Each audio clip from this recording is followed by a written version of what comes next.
Time now to play one of my favorite monster cards, Brigadier of Now I Landstar. equip my Brigadier of Landstar with Landstar Shot. Not only does it give my monster a boost of 600 attack points, it also makes for a sick reference to Kamen Rider's older. God, I wish Joey would stop talking about Kamen Rider. I've waited so long to play that video. Yeah, again, the references to Yu-Gi-Oh! And especially Ryuki are very strong. They're very, very strong. And again, the producers and director literally have said on record that, we kind of the popularity of Yu-Gi-Oh! That's why we used cards. Like especially when you take a look at the cards. Depending, it's like if you notice the weapons cards, as they are kind of like a brownish red color. Then you have the support cards, which are like, again, I know I said,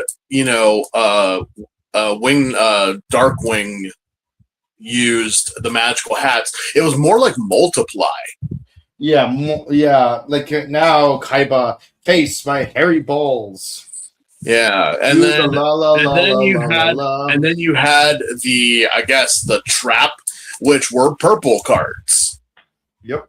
So it's like, the obvious reference to Yu-Gi-Oh! Is a thing here. And again, some people are like, well, why it was that big? I know, like right now, Pokemon is the big thing, and that too for a while was a huge thing, but let's be honest, no kid of the 90s knew how to actually play the damn game, the TCG of Pokemon. They pretty much like slapped down a card and then whatever, like, if they had a Charizard ball, they'd slap it down and be like, I win. Yeah. No, that was literally the plot of the original Yu-Gi-Oh! Movie. Not Pyramid of Light. I'm talking about the Yu-Gi-Oh! Season 0 movie, where like Gary Stewart, he finds Red Eyes Black Dragon in a booster pack, and it's a card so powerful it rivals Blue Eyes White Dragon. Mind you, this is like during that limbo phase between between like the original concept and the repurposed concept. And it's because this card is so powerful, no kid dares duel against him because out of fear of losing to his Red Eyes. So this kid is technically unstoppable, even though he never actually played the game. People have debated that. And that's fine. That's fine. Obviously, the Blue Eyes is technically like the Charizard of the Yu-Gi-Oh! Franchise. It's the most iconic monster there is, and for good reason. It's a very beautiful card. I mean, the multitudes of art that people have done for it, and especially now since they're re-releasing full arts of Yu-Gi-Oh! With Blue Eyes, Magician, and Magician Girl. The Red Eyes, I hear, is going to basically like the first season, all the iconic monsters are planned to get full art cards now. Yeah. I see them being a thing, especially with not so much to play them, but just as a collector's thing. But we're not paying a ridiculous price for no damn Blue Eyes. As for a Red Eyes, I would pay for the sheer fact that even though the difference between a blue and a red is 6,600 life points, the Red Eyes had more support and more versatility than the Blue Eyes did. Yeah. Think about it. The Blue Eyes only had the Ultimate Dragon, which if you had 3 cards, you could basically make King Ghidorah of the Blue Eyes. But if you look at the Red Eyes in its entirety in the original show, fusing with the Dark Magician, fusing with the Summoned Skull, being support cards, having support cards, metal coating, polymerization, hell, that was like they came out with like the support cards and everything for a Red Eyes. So it's like, if you had some pretty good cards to put on your Red Eyes, the Blue Eyes had no chance. Like the Blue Eyes was just a powerhouse. As for the Red Eyes, it was the underdog, but it was the underdog with the aces up its sleeve. So don't be throwing no shade to Red Eyes, which I'm still trying to find the figure arts of the Red Eyes Black Dragon. I'm getting a figure rise of it. I think they released the Blue Eyes they released. They also released the Red Eyes. They released Jaden's fusion of the Elemental Heroes. Yeah. Wing Elemental Wing Hero. Yeah. And also the Dark Magician. But other than that, again, I just want a Red Eyes to put under. I have my what was the company? Kobai. Konami? No, not Konami. The one. What I know, I get this blank in my head. It's that one figure company that is like really, really, really like good. Like it's affordable, but it is pricey. They released the really good versions of the Egyptian gods. Soul of Chokakin? No, not Soul of Chokakin. No, they're not doing that one. It's Kobai something, but it's a green label. But their figures and their statuettes of the original Egyptian gods, like when they had the model kits back in the day, the really big deluxe ones that were only like $10. But now they've released them in more higher like scale. I just want to have one just to put under Slifer because Yugi does wind up getting the Red Eyes from Joey, like towards the end of Battle City. And I just have 3 Blue Eyes just for the shit of it under Obelisk. I'm waiting to get a Kaiba figure arts one. And I'm kind of debating whether I should buy a Yugi, because I have a Yugi figure, but it's more of an attempt. Because it's not Bright Eyes Yugi. It's a 10. Let's just put it that way. Yeah. Well, we're not here to talk about Yu-Gi-Oh! Much. Yeah. No, we're here to talk about something else. We're here to talk about a different card game. One where if you do not fight, you will not survive. We're here to talk about Kamen Rider Ryuki. Episodes 7 through 11. And no, we're not sponsored by Sebi. It's just a coincidence that we're just doing 5 episodes. You talking? I mean that looked like episode 70 to 11. We got so much to fucking cover here. I mean, when you think about it, a mirror is a negative space with a frame. And all it conceals, it reveals.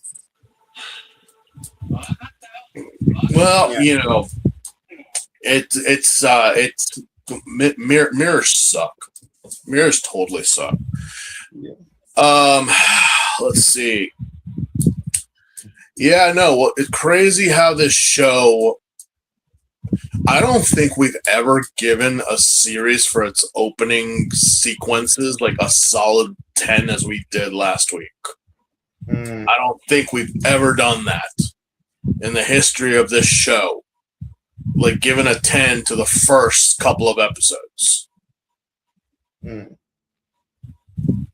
I'm like, most people would think the momentum would keep going. We sort of slow down a little bit here. Not very slow, but we slow down. We were going 100 miles an hour.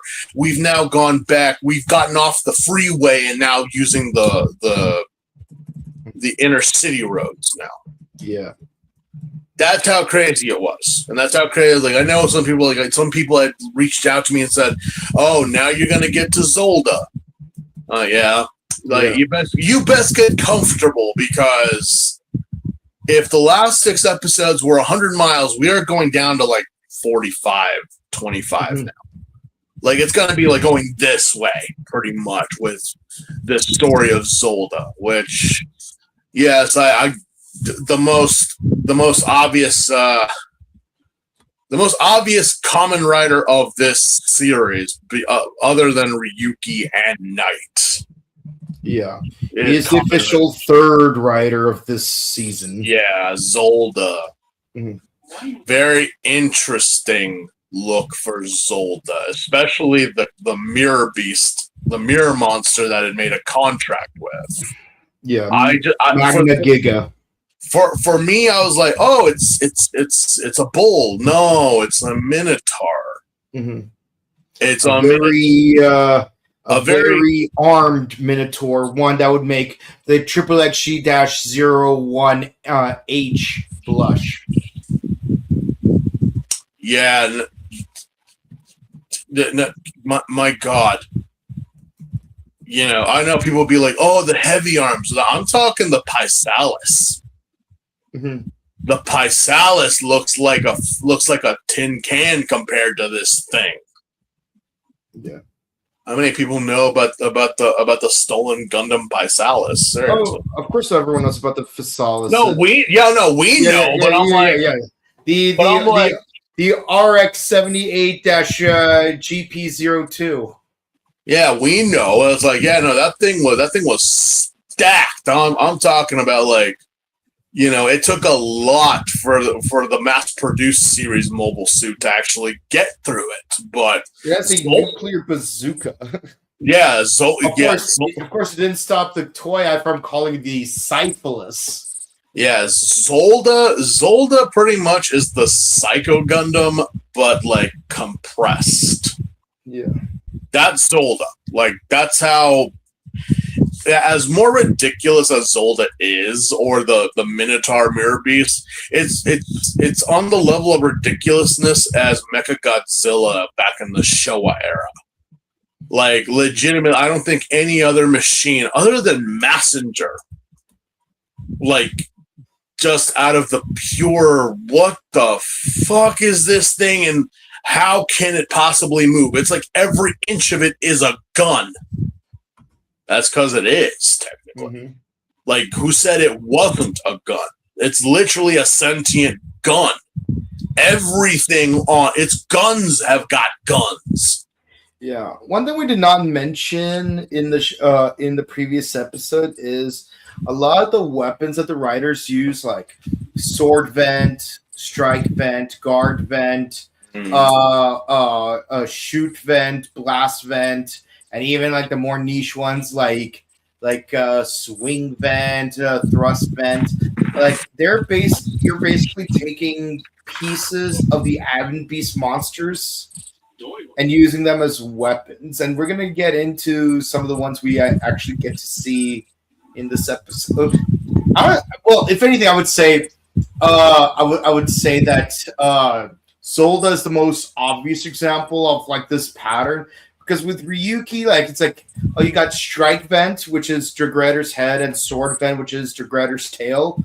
I don't know if you've seen guard vent quite yet, but it's basically his two chest pieces with the two arms. For Ryuki? For Ryuki, yeah. Yeah. We had chest vent, or the shield vent we saw in like episode like 2 or 3, I think. Because it is a very like long red shield, but the arms are kind of like this. Yeah. So it's like, Ryuki has a sword and shield, but so does Zolda. And again, the reason why we say the Paisalis mobile suit more is because there's no other shield I can think of other than maybe that one shield they used in the episode of Evangelion where they were fighting the damn Rubik's Cube. The octahedral one? Yeah. When they were like, we have to siphon all the energy from Japan just to possibly maybe shoot it. Yeah. And it's like, but the only way we can do that is having this big slag of metal that we developed to like just barely give us a chance for it to hit us, and then we shoot. Yeah. So that for Zolda, it's a big slab metal that he's got. Just very interesting. More so than what Scizor gave us last week. Yeah. Looking like we only saw him use like a strike vent, really. I was kind of disappointed with Scizor because, you know, we did see a claw action, but we didn't see him use like both. We didn't see him utilize his contract monster very much. Yeah. You know, we got to use his monster Volcancer, but yeah, we barely even got to see him use his final vent, really. I mean, seriously, if I know the common Ryuki is literally a mixture of Yu-Gi-Oh and Pokemon all in one. Because there's a small community of Rider fans, because obviously we know that Rika Matsumoto did the opening Alive Alive, and she is Satoshi in the anime, Ash Ketchum, that a lot of people have done Pokemon versions of Ryuki. Mm-hmm. Now, obviously, the biggest one with the Ryuki, some people debate if Ryuki is a Rayquaza, which I feel like that's too powerful. You know? Well, any dragon's too powerful, so take your pick. I mean, I've seen Ryuki be Dragonair or Rayquaza, either or. Rayquaza seems more of a logical pick. Knight, depending on what genre you, I mean, especially at this time, Knight is either Golbat or Crobat, or now it's Lunala. Mm-hmm. Which Lunala makes more sense because how Darkwing looks. Yeah. And yes, we did do a Darkwing Duck reference, and we will continue making Darkwing Duck references in this show with that bat. Mm-hmm. So the people who kind of like, hey, I saw what you did there. Yeah, that was the point. Yeah. We should have Darkwing's monologue whenever Ren transforms. Mm-hmm. I am the duck that quacks in the night. Yeah. You know, just as crazy. But for Scizor, again, take your pick of any crab Pokemon. I still say it's Krabby or Kingler. But I'm like, seriously, we couldn't do anything with Scizor, especially having him like a big old hammer, like claw to like do something. Mm-hmm. You know. Oh, and I will, and let me verify. And I made a mistake last week, and I think I have been. Whenever I kept bringing it up about the mutual acquaintance, Mr. Futahara, Sosuke, go on Reto with the story that I gave. I accidentally said Scizor, which again, not this guy, because timeline-wise, that doesn't make sense. Sosuke's around our age, so he would have been like 12, 13 years old when this show came out. The show that he auditioned for and went out for and almost was in Kamen Rider Kabuto, and he was going for Sasword. Yep, which combines the words Sasori and sword. Yeah, so almost the same with these two, although I feel that Sasword was more of an edgelord than a psychopath. I mean, he wasn't really either of those two things. It's more like he's more like oblige noblesse. But again, imagine Sosuke, imagine Futahara. If there is a pocket dimension where he actually did get to be a villain / bad boy, and how this story came up, like I said, was I had some one-on-one chat with him, but we did see a Sasword cosplayer actually with the armor and everything, and he did bring it up that he got as far as almost being cast, but they wound up going with the actor that they did.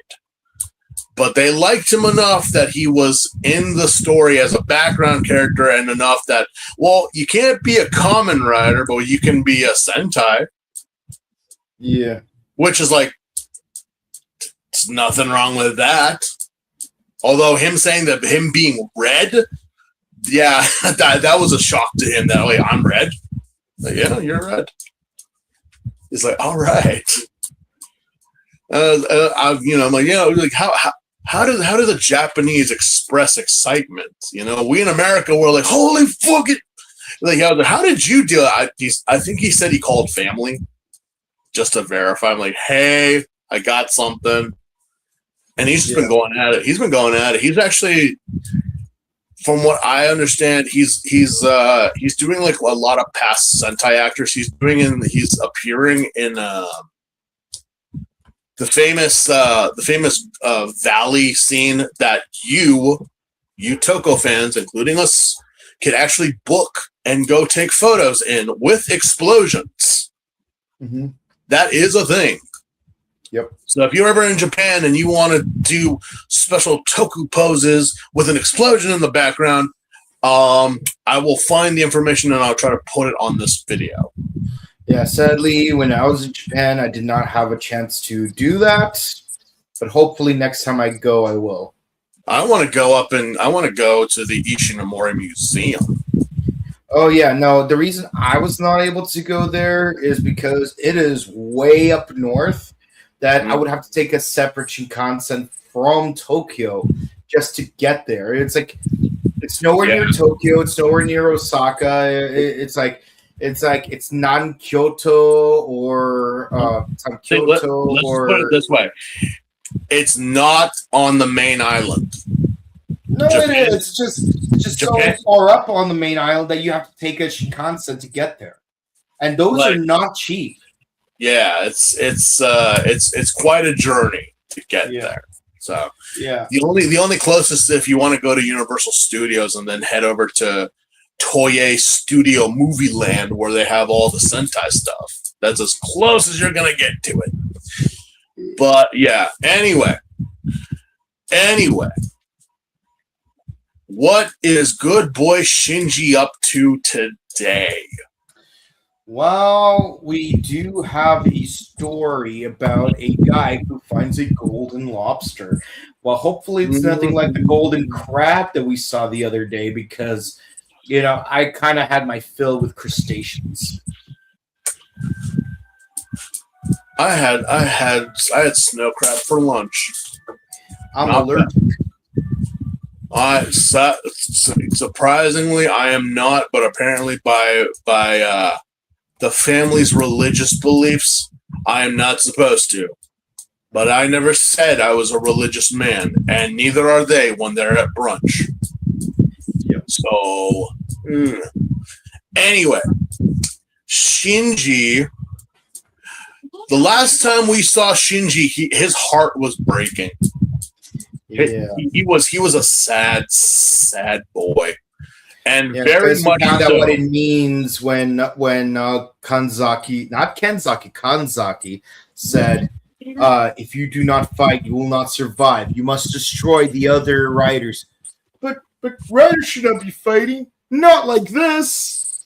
It's he hasn't really. I mean, he's got it, but I don't think he has it. Like it's slipping through his fingers of the concept of what he's gotten himself into. Like, again, Scizor was a loose cannon cop running around killing people just for the fun of it. Yeah. What was his dream? I don't really recall what his goal was, because now here in these episodes, we actually do get somewhat of an explanation as to why this is happening and what's going on, just by a monologue from Zolda. Not transformed Zolda, but just civilian Zolda. Yep. kind of like, what is actually going on here? What is this about? Like, there's more than one Kamen Rider, which not very odd for Kamen Rider series to do, but why? What's the end game here? What is it? Well, one of them's supposed to get their wish come true, but even then, the game seems pretty rigged. It seems so like random right now, but Zolda actually kind of drops it within a monologue. But again, we will get to that. So Shinji's living at. We remember we said we saw a zebra last week. We saw a zebra at the zoo. Yeah, so we saw a zebra last week, and we saw another Kamen Rider fighting it, which we now confirm is Zolda. Now, again, Zolda, big, tanky boy, doesn't really look like a Kamen Rider, really. Looks kind of more like Knight, but the grids are going. He literally looks like the grill of a GMC truck. He's got that. We see the bicycle wheels rotating on the side of his head. Yes, he's got the bike chain on the going in the. I'm like, what is that doing? Why is there a bike chain revolving on your helmet? Like your horns are stationary, I would think.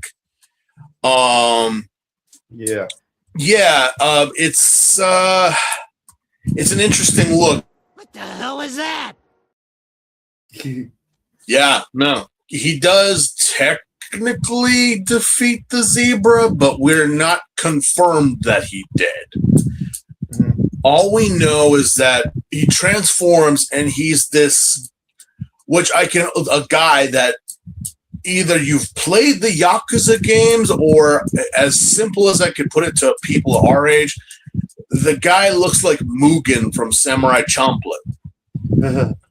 Kind of like, little the edge of a samurai sword, the mental blade cut through flesh and bone. Though my mind's a piece, the world is out of order. Missing a heat, life gets colder. Classic. Yeah, just a dude with a goatee, nicely shaven, and this kind of afro-looking hair. Looks like Nabashi like Mugen or Nabashi from Excel Saga. Mr. Nabashi, who has done many, many other works, producers of very strange, kind of up there with Satoshi Kon of random animes, but considered like gems in today's stale atmosphere. I saw it. There are some good animes, I'm not going to lie, but I mean, can we move away from the obvious tropes? Anyway, and he walks off and he's whistling. I don't know what he's whistling.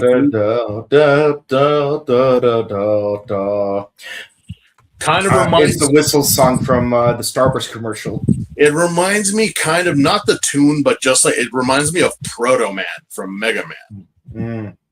Kind of like you all know the sound. And if you don't, look up Proto Man whistle. That's pretty much what that kind of feels.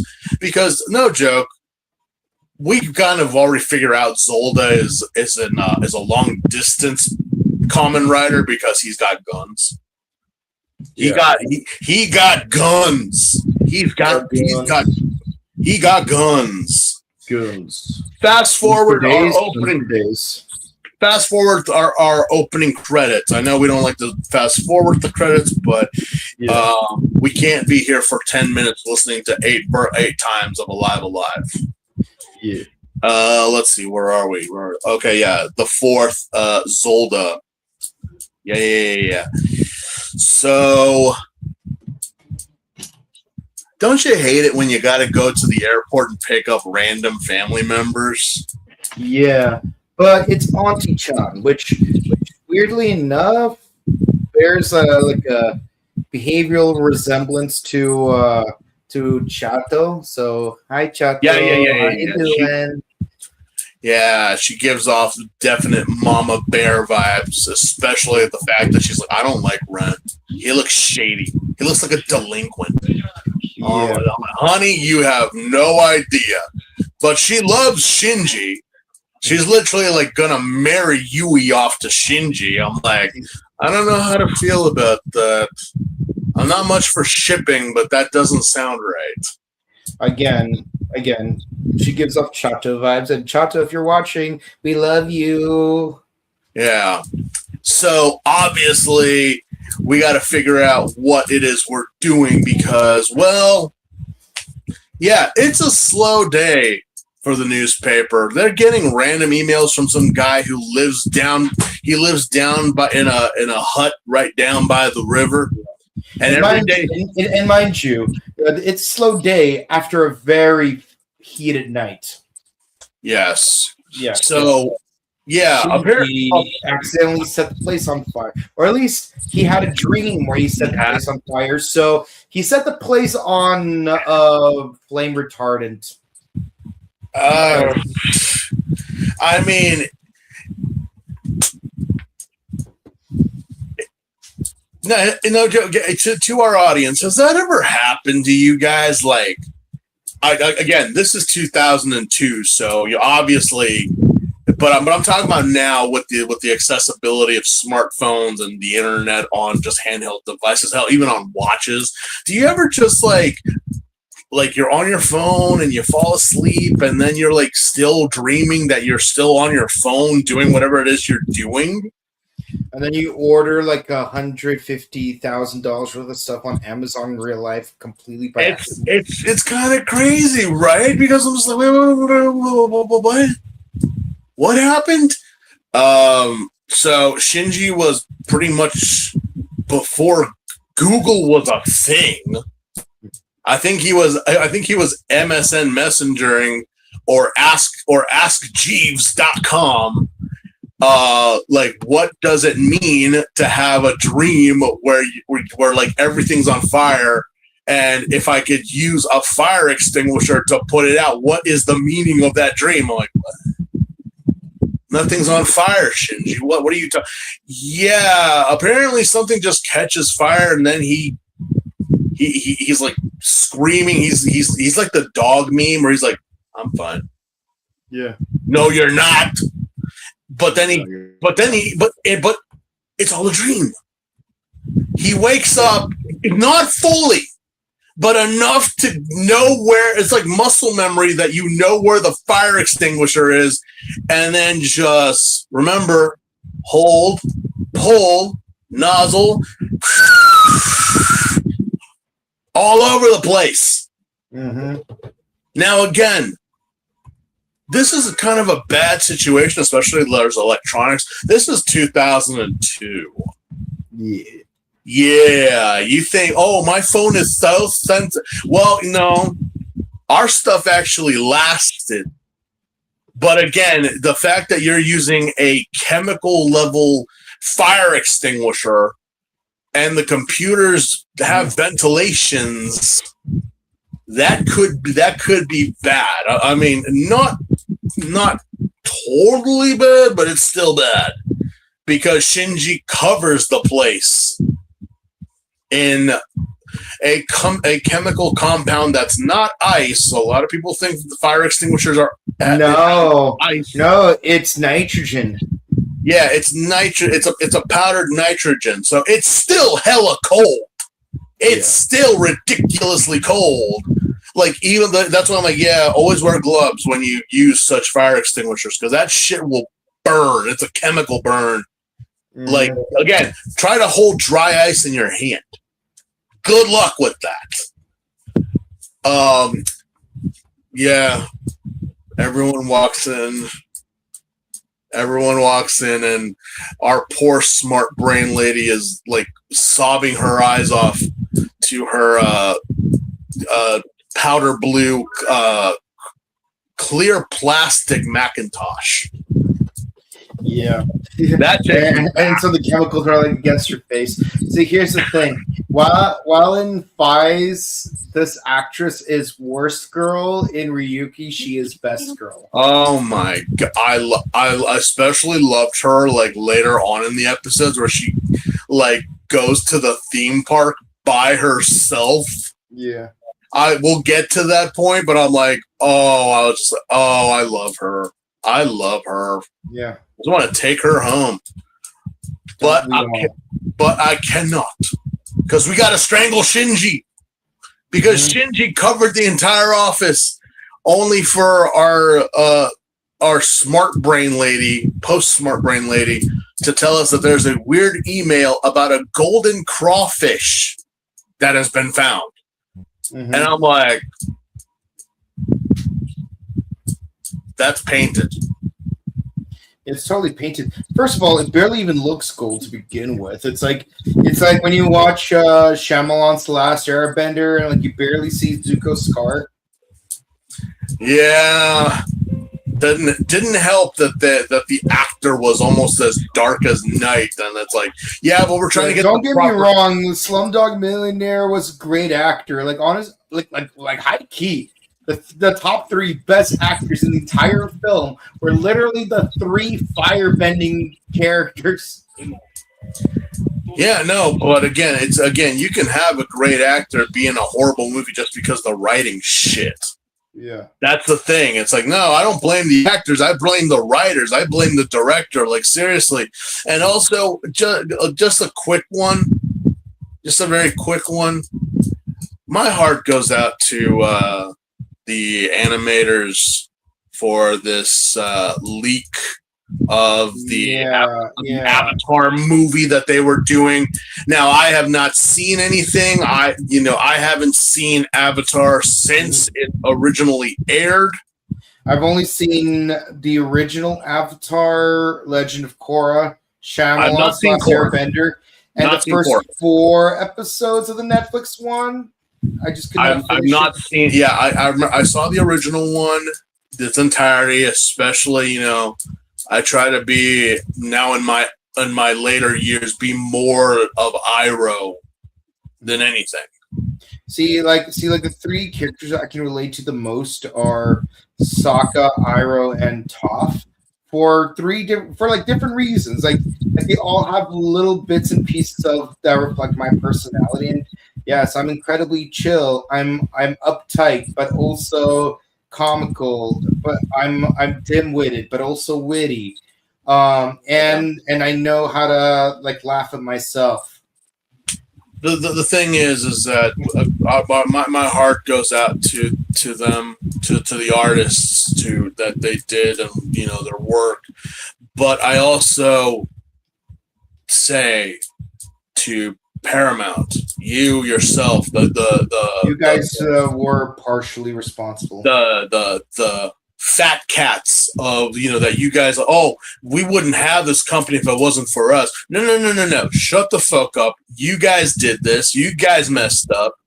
And you know what? The fact that you guys even said that you had no faith in this, that you didn't want to put it in theaters. First, you said that animation doesn't make money. Mm-hmm. Last year, for reals, you want to know? You guys have America has lost the title of top grossing animation film to Japan already 4 or 5 times. There has not been a single American film that is up in that list of high-ranked animation. And you only have yourself to blame. Yeah. So you guys suck. Mm-hmm. I know it was someone from the higher-ups who did it. Mm-hmm. For shame on you. And for you to look at the creative aspects of and just be like, oh, well, anyone can draw. Anyone. I like to see you draw, and I like to see you make something. It's the same thing that goes out with with manga, comics, or anything. There are people that work their asses off, and they try to make something great and something they believe in. But what do you guys care? Oh, you guys care about the money. Now, again, I've said I love money. Give me all the goddamn money. I'll fucking take it, and I'll spend it. I will literally. I'm like, I got money to burn. Seriously. But the fact that you guys don't give it, it's not going to buy me that other house so I can rent it out for a stay. Go fuck yourself. Seriously. If they do release it, go watch it in theaters, please. I don't care if you have to, I will go. I will buy you snacks. Let's go. Because that is just a shame. That is seriously a shame. Thank you for listening to my TED Talk. Anyway. Yeah, no, for real. Like, I remember when that second half of the second season of Beast Morphers got leaked because, let's be honest, Nickelodeon was stupid. They did that stupid hiatus thing every year. Meanwhile, in the UK, they air the episodes weekly, like nothing happened. And then like someone leaked the UK episodes online, and like everyone's watching it, everyone's spoiling clips of it, and like some of us like, you know, like some people, they don't have that kind of internet access, like Nickelodeon on TV every week is how they access Power Rangers. You know, they're at the mercy of watching Nickelodeon for episodes, so you're not doing them any favors. So and look, it's like if you did watch those that last quarter ahead of time, more power to you. I'm not going to judge you for it, but I remember like our channel like made it a point that like we're going to wait for them to air on Nickelodeon, just so that we're being fair to everyone. And then certain audience members who shall remain nameless, they like every week they're like commenting to us. It's like, I already saw the entire season. I don't know why you guys waited. And it's like I don't have to watch your stuff because like I already saw the episodes. Okay, then why are you here commenting?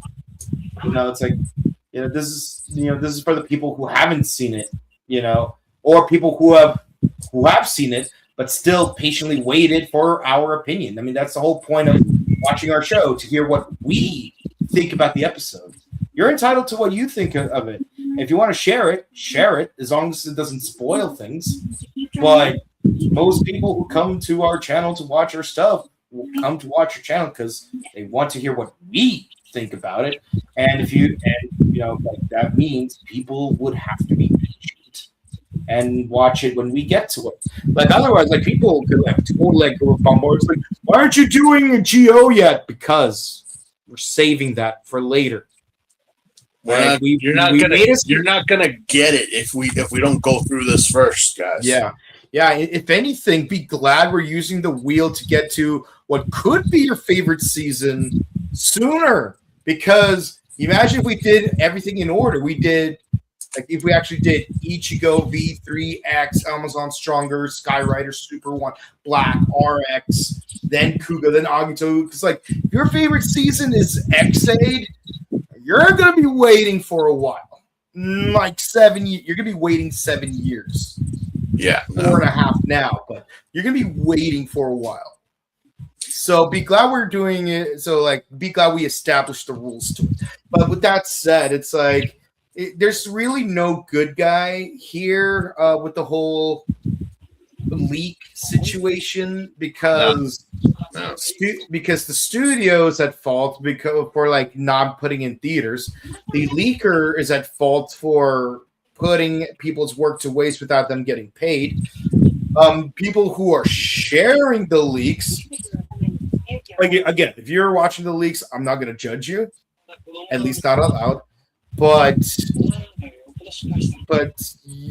like, think to yourself, how much to the collective suffering are you contributing? I'm not going to pretend I'm not contributing to it in any degree, but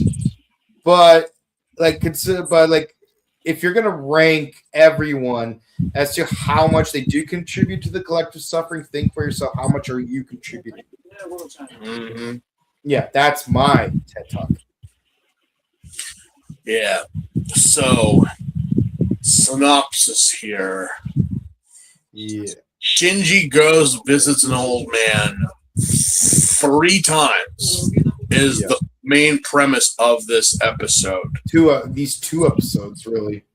Because the old man just happens to, not to mention, I'm like, I was like, is the background kind of dingy? Is that just me, or is that just how it was being shot? Yeah. It's like remember how we talked about Blade having that sepia filter? Yeah, I was like, what, does this old guy live by the nuclear runoff? What? I mean, he found there's literally a golden crawfish, which Again, looks like someone just spray painted a crawfish gold. Yeah. It's very obvious. Crawfish, like, that thing should die from the fumes of the spray paint. Yeah, that's why I was just like, I don't know. I don't know about this. I think the crawfish might be dead. I mean, it's not like we haven't used sea animals before and then possibly have caused harm or at least eaten them in a sashimi later. That has happened. It has been on record for both Toye and Tsuburaya. But yeah, that's our main plot. There is another plot involving a very distinguished lawyer representing a company, which I believe it's the one that the old man lives by. For some reason, this guy is a very high-paid, high-class lawyer, and I'm talking about ridiculously high-paid. He's got butler money, is what the level of rich he is. He's got I refuse service to kids rich. He literally has fuck you money, pretty much. Like that's the goal that everyone wants to be at with life and money, is just like fuck you money. Like, you know, I don't need to work, but I do it out of the boredom or just to get out of the house. I don't need to do this because, you know, it's literally because I'm rich, bitch. Is the mindset. And don't tell me you wouldn't be that way, because I promise $1 that you probably would. You wouldn't let anyone, not even the most richest companies, talk to you the way that this guy would allow to anyone to talk to him. His name, I have it here. His name, Miyazaki or something like that. let's see here. No. Shuchi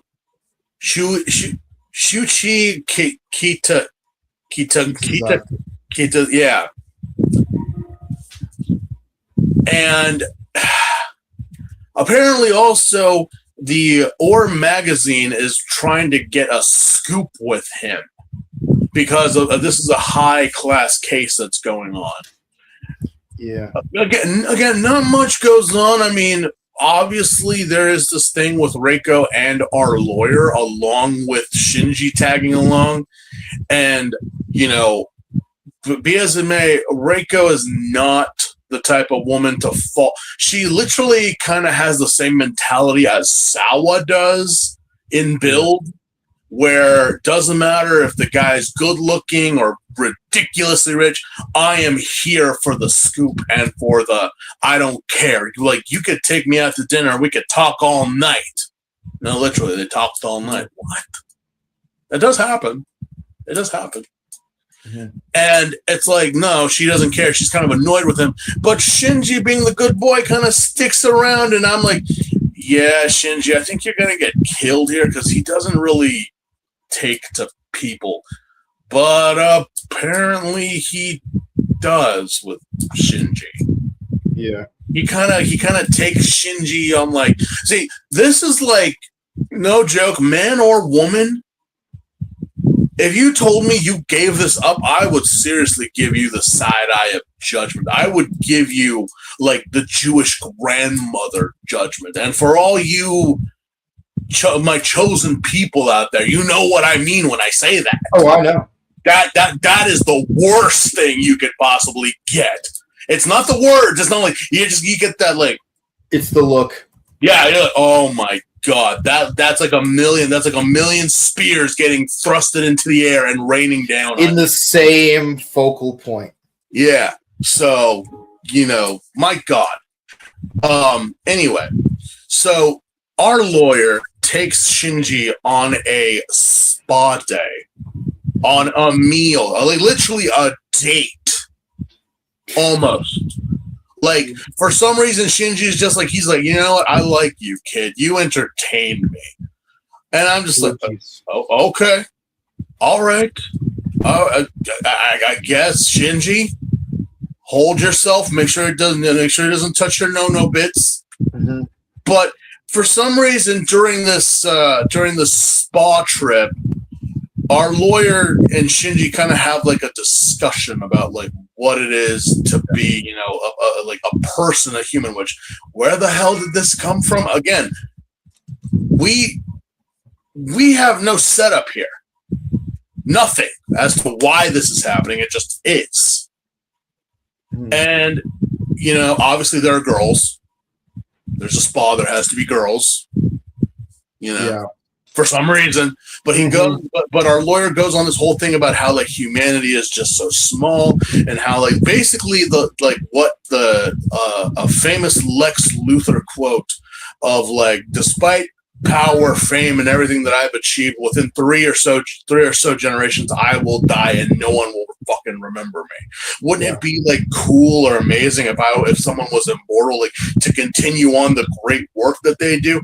Like, so shouldn't those people be allowed to live forever instead of just dying and like returning to the dust that means nothing in this world?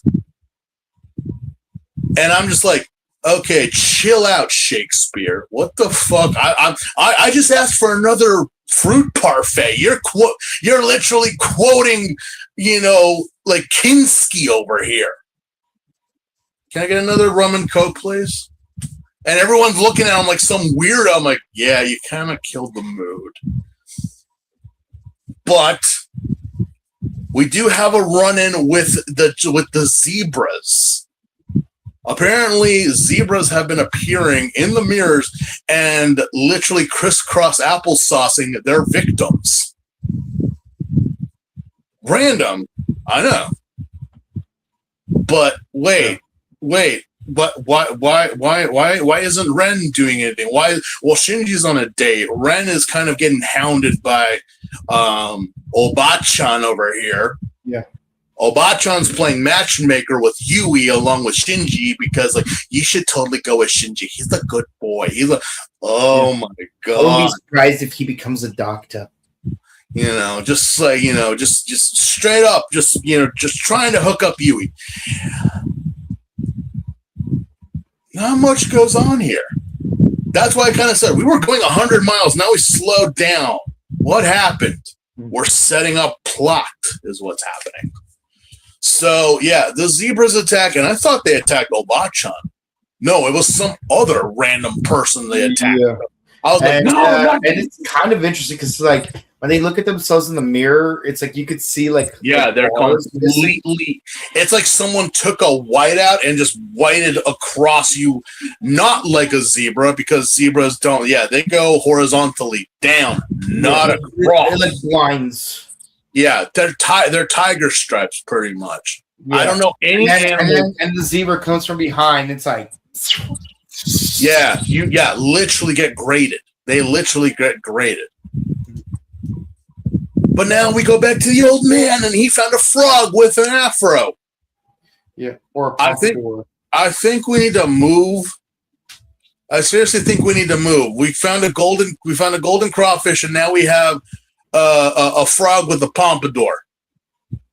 Honey, I think we should move. Oh my God, 1,000 times. Okay, let's have this argument again. Where are we gonna move to? I don't know. Maybe somewhere quiet and more better and better for find us. Yeah, they can't find us. Maybe we should move to London. Oh, you don't think they don't have frogs and crawfish in London? You don't think that there ain't crazy stuff in London? No. What are you talking about? No. Worst thing London's got is, drive-by arguments. Yeah. We can't play that rest of that clip, but you guys can pretty much take a wild guess as to what I was referencing to. Mm-hmm. Anyway. Yeah, not much goes on here. We do kind of get at the end of the episode, we get a scene from the movie A Man of the House, where the lawyer's being chased by a bunch of goons, and we end up because apparently Mr. Lawyer, he's got, again, were these just hired goons or was this the police? Not really specified. Yeah.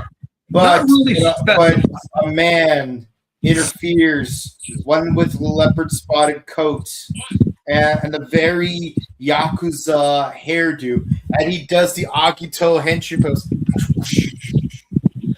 We don't know who it is, though. Yeah, but he beats up all of the bad guys. Well, all of these jobbers, at least. We don't know if they're bad guys or not. Yeah, we don't know because they do give Shinji like a contact number in case the guy bumps into him. But there was really nothing to be like, wait, are these hired goons or are these cops?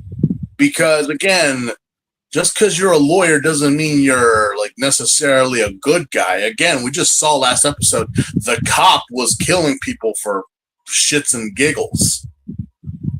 This guy could be like Christian Bale in American Psycho. Not that far off. Not that far off. Yeah. It's hip to be square. He's a total yuppie. He's a total yuppie, this lawyer. And for those of you who don't know what yuppie means, it's a tool. He's a tool, pretty much. He's just a tool. Yeah. A very expensive tool. Yeah. But a tool nonetheless.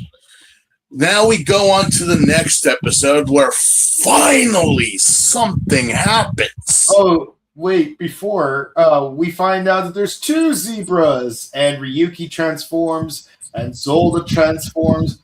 One zebra has the white helmet, the other has a black helmet. Ryuki fights the white helmet zebra while the mysterious Green Rider, who is revealed to be the lawyer dude. Yes, because him and Knight chase after the zebras. Yeah. And we do see that, yes, but I'm like, wait a minute, hold on a minute, stop the movie. Yeah. In the beginning, that wasn't you. What? Or was it? No, because we saw it was someone else who had Zolda, not the lawyer. And how did the lawyer get Zolda? We saw it was Mugen who had Zolda. So how the hell is the lawyer Zolda? And it's just like, wait, are we having like a Fies moment where you could just kind of? Well, to be fair, we don't see Goro de-transform from Zolda. We just see one clip of Zolda like crossing through a mirror, and then we cut to another clip of Goro like walking across a bridge. That doesn't necessarily mean they're the same person. It's but the show is making it wants to make us think it's him. Yeah, it's giving the illusion. That's why some people are like, whoa, we saw Goro, which is apparently his butler, but it's like, yeah, we saw that. We saw the first zebra die because we all know that zebras being grazers and whatnot, they hunt in packs, apparently. And we just see Goro walk away, but it's like, wait, so the lawyer is Zolda, not the butler? Yeah, you know, this is one of the things that was disappointing to me about Ninja Steel is that when they first introduced Levi Preston, I was hoping that his bodyguard was going to be the Gold Ranger, because first things first, it would have made that bodyguard the first black guy to be a sixth Ranger, not Ion, and also like it would have been an interesting thing because it's like they both have the cowboy motif going for them, but also it's like it would make more sense for a bodyguard to say, hey, listen, I got a new mission I got to do, so I can't be your bodyguard anymore, than to have a country music star say, hey, I'm going to cancel my tour so I can fight aliens. A country music star, my God. Anyway. Yeah, so we get that the lawyer is Zolda. And we do get a crossing between him and Ryuki. Yeah, where Zolda has a giant bazooka.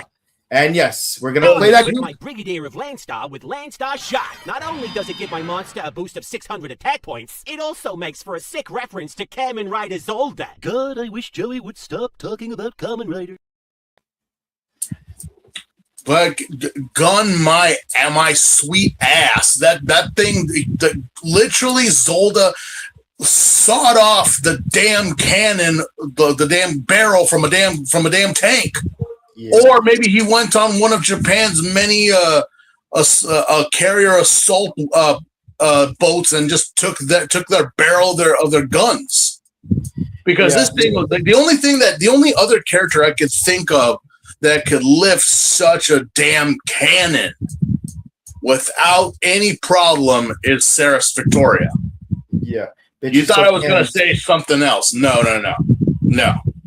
The only other person that could carry a gun, and maybe Yoko Littner, maybe, but no. She's a sniper, not taking a damn cannon. Not a brigadier. No. That gun was way over regulation. That's not by the book. Mm-hmm. And they do kill the zebra, which we do notice the zebra kind of has a slinky effect, where it kind of stretches out and it ricochets the blasts. But again, a more powerful one or a final vent is enough to do it. So it's not even a final vent; it's just a shoot vent. Yeah, it's just a base attack. Like that's so how. You're thinking, so think for yourself. If this is just a shoot vent, you imagine what his final vent would look like. And again, that's to say, like, yeah, Zolda is a tank. It is literally that.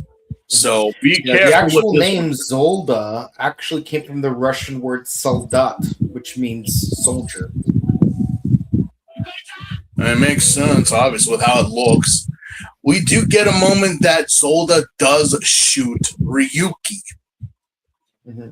Doesn't know who Ryuki is, but he shoots him because if you haven't really figured it out yet, Kamen Riders are not friends. They are enemies. They are to kill one another. That is the premise of this show. We do get an interference and that runs away, which leads into the next episode. It is episode 8. The fourth Zolda. Again, Shinji leads an investigation to find out more about the lawyer, trying to figure and to prove his worth to Yui's grandmother. Well, no. Yes? No? Mm-hmm. I think we already did 7 and 8 together. No, not really. But there's not much to episode 8. Like, we find that frog, we take photos of it. Yes. Of course, like actual smart lady, she's still very suspicious about this, and so Reiko actually goes out to investigate while Shinji's off getting a massage.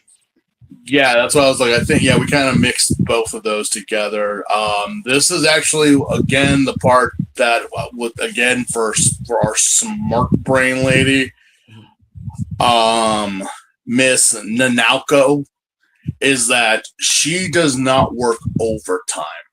Yeah. Like when the 9 to 5 is done, shut up. Don't talk to me. I do not work here anymore. My shift is done. Which in a Japanese setting, that's very rare. That's very rare. Japan is very heavily on the work aesthetics, but again, the newspaper is more of a tabloid, so it's not really so much, I guess, that our smart brain lady disappears and goes off. I'm like, where is she going so fast? It's her weekend, so she's gonna go have fun. What, she got a date or something? No, because you said she's going to a theme park. Yeah. You can go to a theme park by yourself. No one's telling you can't. Mm-hmm. She's made the best of it. She got to ride the teacup. She went on the roller coaster. She got herself a big plush, a very big plush. Yeah. That she's actually like snuggling with it and going through like the dark rides with and the roller coasters and everything to like. Should we be worried about her? No. No, she's living her best life. You let her live her best life. Don't. This is the best part of episode 9. By the way. Do not rain on her parade. Yeah. No, don't do it. I mean, there's really not much to say about episode 8, as we mentioned, because we do take care of the 2 zebras. We get to see Launch Vent. The thing is, Nanauko gets kidnapped. Yeah. She get literally. I'm like, but what is it with the women in this show getting kidnapped? Yeah. It's like seriously. Yeah. But I mean that one old dude from episode 8 dying while he was like trying to sew dragonfly wings onto a newt. He kind of deserved it. Like, why are you torturing animals? What the heck were you? Okay, no. And his whole thing was he was trying to make people happy because society is so doom and gloom. I'm like, yeah, but when you start sewing parts onto other animals, my guy, that is nasty. That is no. You couldn't have just like gotten some bunny ears and put them on or just put them on the animal, just little headband or something. No. But yeah, Nanauko gets kidnapped and ransomed for like 30 million yen, which it reminds me of that episode of Archer where Pam got kidnapped. Oh yeah. And they were like negotiating because they thought that Pam was Cheryl after finding out that Cheryl's like stupidly rich. Mm-hmm. And it's like, no, Pam, like how much is Pam worth? Not much. $2,000. $2,000? It's like, well, hey man, I'm trying to lowball him here. Like, how high did the bid go? 5. $5,000. That's how much. And good luck with that shit, because after Pam found out and got out, she killed all the assassins and then had her way with Miss Archer. So yeah, but 30 million yen for the nerdy girl who just works with Photoshop all day. Mm-hmm. Although she did not see her attacker, she actually did lay on something. She bit the hand. Let us put a tack into that, because it's going to make sense later. Shinji gets arrested because he goes and tries to take the money and get back Miss Nanauko, only for him to be assaulted and then later framed for it, because when the attacker attacked him, a mirror got attacked by a boar mirror monster thing. Okay. Yeah, because I was like, there's another mirror monster with a shield that actually looks like a boar, but I need some iced tea, man. Like this show is, It's not. I mean, right now it's just like, okay. It's slowed down. We get it. We do get to see this random boar thing from time to time, attacking people, but nothing really solid until later on. Yeah, Shinji gets arrested. They think that he was the one that kidnapped Miss Nautica and holding her ransom and knocked her out unconscious. And I'm literally surprised at Reiko and Daisuke here, because you dumbasses remember when the call was made for the ransom, Shinji was with you. So how the hell would he be the one, if he was the one that called to say, give me the money, if he was there with you guys? Not to mention he sleeps at work. I was like, what are you? Seriously? We're literally throwing Shinji under the bus here. There's no reason for you to think it was Shinji. You guys even sent Shinji with the money. Mm-hmm. And yet I'm like, okay, no one, but I'm more surprised at you, Reiko. Mm-hmm. I really am. I am really, really disappointed in you. Yeah, because I know you don't like Shinji. I get it. You hit the pavement. You want the facts. You're one of those reporters. God bless you for it. But he was there. You were there. We saw you with him. And yet you're still like, come on. If it is you, that would be one hell of a scoop. I'm like, oh, the audacity. Not even Sawa was that bad. Sawa, at least I'm like, no, I don't accuse people. I just charge people ridiculous amounts of money for my services. But I'm like, Reiko, really? Really? Daisuke, I understand. He's just stupid. Yeah. You know? And of course, like, wait, what about Miss Nautica? I mean, she could, she's still knocked out. I don't think she'll know anything, you know, because she's still like, she probably would, you know, she'd probably be a help, but I doubt it. She'll probably say it was you. And I'm like, again, it's not Shinji. What do we do? Shinji's arrested. We got to lawyer up. No joke. If you ever get arrested or, you know, detained, lawyer up. Lawyer up. But first and foremost, when they slap the cuffs on you, shut up. Do not say it. Stay cool. Stay compliant. Just go with the flow. Shut up. And if the moment comes that you you have to say something, you must be like, I'm lawyering up. Mm-hmm. Cannot interrogate you. They got nothing.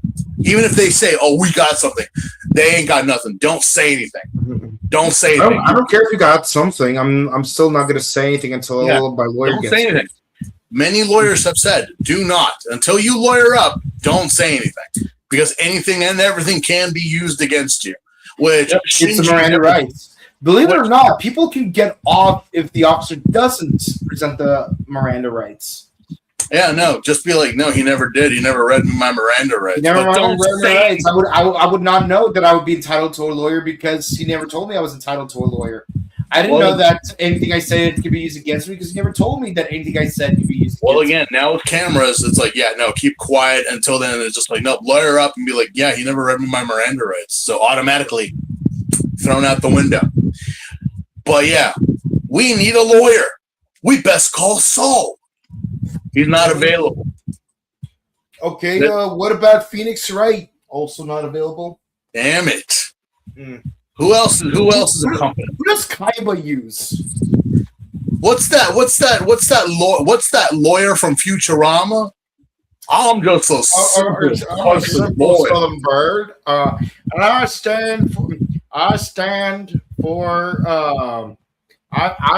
for robot rights and polygamy. No. Obviously him, the polygamist who sacrificed his body and soul for our planet, but I'm talking about the chicken. Yeah, that's what I'm talking about. Oh, I thought you were talking about the atheist polygamist. Oh, right, that was a different lawyer. Yeah, we need a lawyer. Call Lionel Hutz. Yeah. Who else is the lawyer? We need Kevin from Devil's Advocate. Oh, that's good. That's good. He's so good. He's got John Milton in his corner. He fucked over Pacino.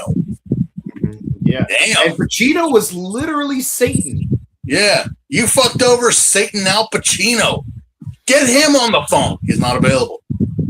Then who is available? Some guy who's very. Oh, wait, hold on. What about Joe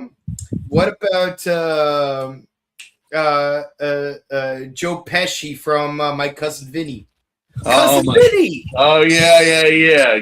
He's here to defend the youths. I'm sorry. What? Oh, I'm sorry. To youths. Yeah. Matt Murdock. Wrong universe. Okay. What about Jen Walters, but played by Grease Summers? What's that woman from CSI? I don't remember. There's like so many lawyers in that show. But you know who I do remember? Gregory Peck. Atticus Finch? Yes. From To Kill a Mockingbird? Well, To be fair, we're not in the South. We're not in the South. Atticus Finch. Yeah. No. Wait, what about that one dude from Law and Order? The one who was in that one Holocaust movie where like he saved everyone by hiding them in his attic. Isn't that Schindler? No, that's different. No, I'm talking about the one where like someone leaked that the Nazis are going to invade during Rosh Hashanah, but then like it turns out the person who leaked the information was a Nazi that he performed life-saving surgery on a while back. It's not Schindler. It's not Schindler. No, it wasn't Schindler. It was a TV film. It was like only an hour long. I think. I don't remember. Oh, wait. I got another one. Uncle Phil. Before he became the judge? Yeah, no, Uncle Phil could do it. Uncle Phil could do it. But no. What about Jim Carrey? Not liar. During not the 24-hour period. But Jim Carrey and Liar was kind of underhanded though. Yes. It wasn't until the 24 hours is that he actually Saul Goodman wasn't. Well, yeah. No, and that's I think we can all agree. No one wants Johnson from the Big Five. No. I'm the judge, man. No. See, the thing is that we need a lawyer that can get him off in a good one. But the only one in this universe is, well, Solda. It's Mr. Again. It's like I hate just calling them by the Kamen Rider title because it's like that's not who they are. We literally need Shuchi. We need Shuchi to come in, Mr. Kaitaka, Mr. Kaitaka, Shuchi, pretty much. We need Shuchi. And he's the only one, but I'm like, isn't he a super high priced lawyer that's literally not going to take the case if blah blah blah? It's like Ren's got money. Apparently, Ren has ridiculous amounts of money just lying around, but it's not enough because you need to entice Shuchi with not only its Shinji but also Reiko as well. What a creep. Yeah. You're going to write an article about me praising me and my, like, the guy is so full of himself. Mm-hmm. I'm like, no, seriously, this is a Kamen Rider. This is a Kamen Rider. The last one we saw was a serial killer. Yeah, I'm like, guys, this is a Kamen Rider. Seriously, he is a Kamen Rider. He is Solda. All right. So he's going to do it? Yeah, he's going to do it, but he's not going to do it in the way you guys like. Mm-hmm. Because, not only is Ren supposedly going to pay him, and he's going to get, like, some free publicity out of it, but he keeps hounding about, like, getting his payment. He literally is like, no, I don't care about Shinji, even though he entertained him for a day. Mm-hmm. It was so much that he goes to the tea shop to go confront Ren, and then finds Yui. Yeah. And then Yui is like, oh yeah, no, he's the lawyer that blah blah blah. Auntie doesn't like him, but regardless, it's like, no, we must defend Shinji. Hell, I'll even put up the tea shop as collateral if you want me to. Mm. I'm like, Auntie, you don't have to. But of course, the jackass is like, oh yeah, no, this could be my own little personal tea place and have her as my maid. I'm like, oh god. Yeah. I'm not surprised what we later find out about him, which I'm like, yeah, no, that sounds about right. And it couldn't have happened to a worse person. Maybe because of what was happening. Maybe that's why. Mm-hmm. But still, that doesn't give you the right to be a fucking creep. Yeah. And I don't use that word very, very much. One thing that Dragon Knight does really well is their counterpart of Solda was a con artist, and he gets axed off pretty early in the series. So who was the American counterpart in Dragon Knight? He was just a con artist. Selling, he was like selling bogus cell phones and on the run from the law. He's like, listen, and Xaviax's like, you know what? You're a scummy person. I like you. If you help me kill Len and anyone who teams up with them and help me become the ruler of two worlds, I'll make you a general with for my army with every lap and luxury in the world. And of course, he does plan on screwing Xaviax over, but it's like I found this very bit of interesting footage. Like, we have to defeat Xaviax together. It's like, interesting. You say that you're loyal to me, and I see this footage of you. Strike, do you mind? Yes, master. Yeah, so thankfully, we do kick his ass very early in the series. But that also means that the American version of Oja has a higher win count than the Japanese version. Yeah, because Oja's the one that winds up defeating Lib, but that's way later on, though. Not right now. American Oja events 7 writers by himself. Yeah, that's a lot.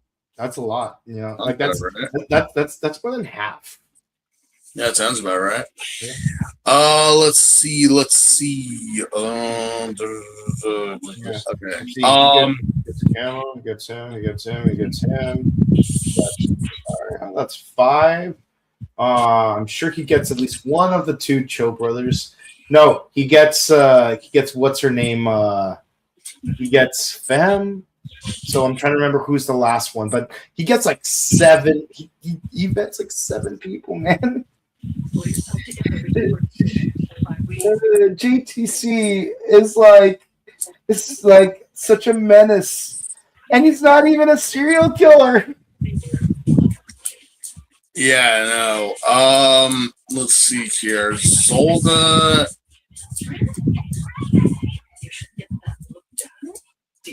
I can't find his American, what they call him in America. I remember. I think it was William or something. No, but the actual suit. Oh, Torque. Torque. Okay. No, Torque. Torque. Yeah. Okay. Anyway. Where were we? There was a little girl that did show up during one of the Drew Lansing was the character's name. Yeah, in between Shinji's interrogation from everybody, including his lawyer, there is a little girl that shows up to Goro and Shuchi. And Shuchi, just being the tool that he is, shoos her away, doesn't want anything to do with her because she came here to seek out his help because he's a lawyer, but he doesn't really care. If it's not paying him, he doesn't care. But Goro does care and, offer the girl some candy as a condolence for coming all the way.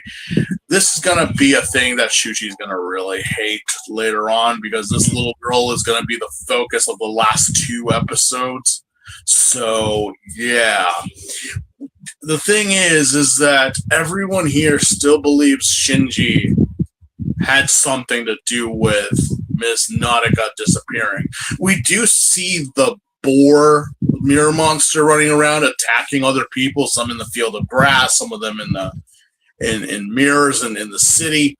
But that's just a little thing that's happening. We're not really focusing so much on it as of right now. Yeah.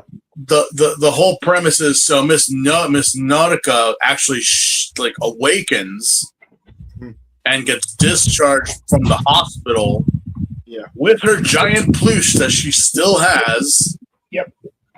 But then goes to the police station and then talks to Shinji. She's a nice guy. He would never do anything bad. But then she notices he's scratching his arm because his arm severely damaged. His arm. Let us make that very clear. He is rubbing his forearm. Yeah. She remembers that she was attacked from behind, and then she bit the guy. She bit him, but she says, I bit him in the arm. Not hand, arm. Bitch, please. Do you not know what an arm and a hand is? And somehow I love you. I do. I do. I love you more than I did when you were smart brain lady. But this is a moment that I'm like, oh, baby, it is such a damn good thing you are pretty. I really don't know what it is to say here. Because even if like the kidnapper did kind of wrap his arm around her face, she would be biting this area. Shinji was bitten more down here by the elbow.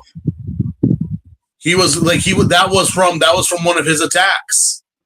Yeah. So for her to like start freaking out and everyone's like, "Oh my god, he must have done it." I'm like, no, she doesn't know anything.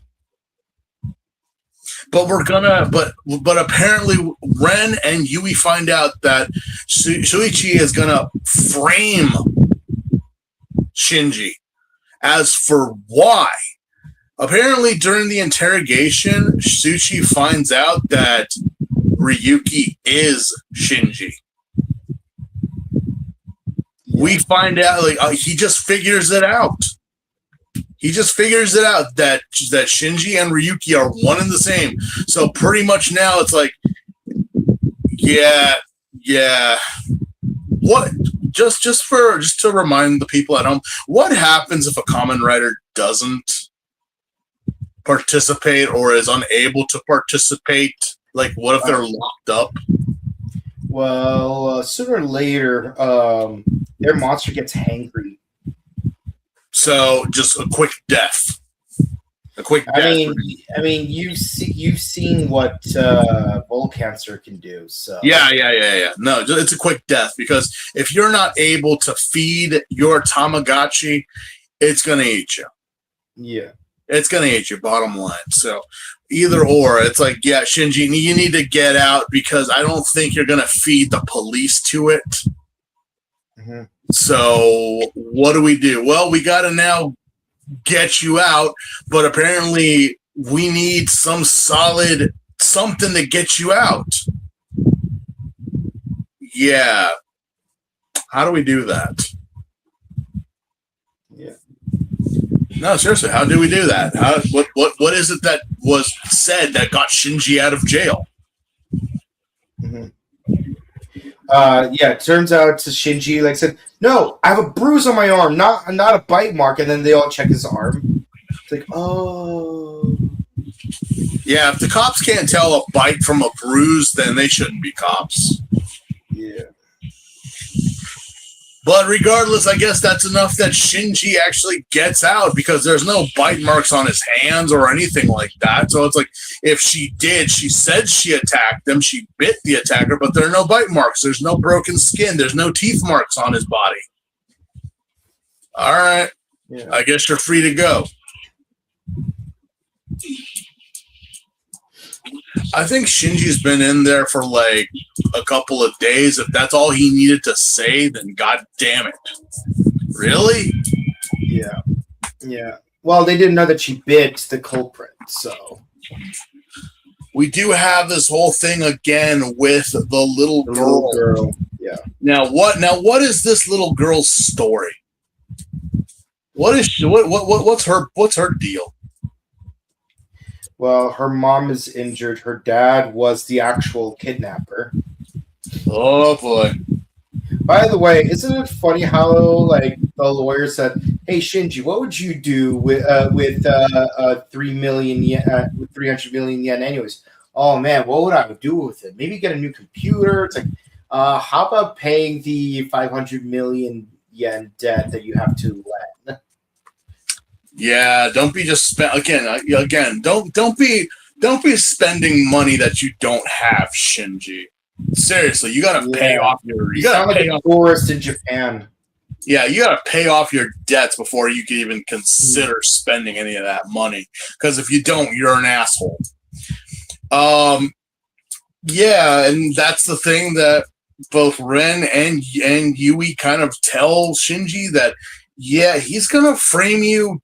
He's going to say he's going to try to use this to give an alibi, but he's actually trying to lock you up. Why would he do that? We don't know.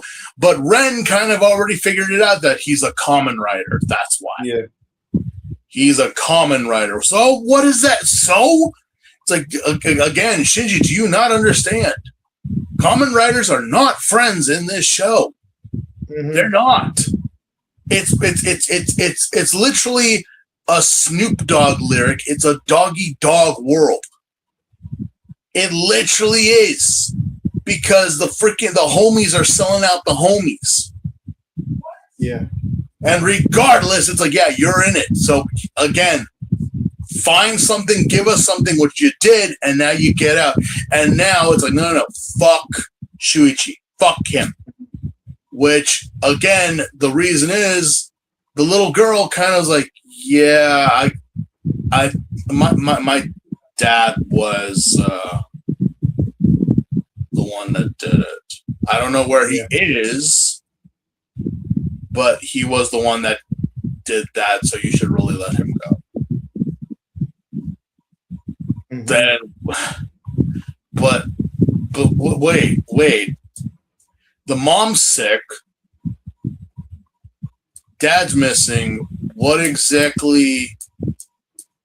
Is there no sympathy for you, Shuichi? For this little girl? Is there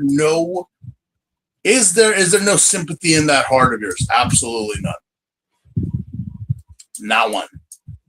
Nope. You are a bastard.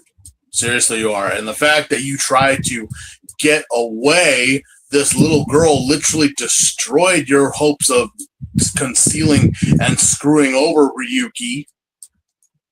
It's like, yeah, you should have at least talked to the kid, because that's just an obvious, like, this is gonna bite you in the ass.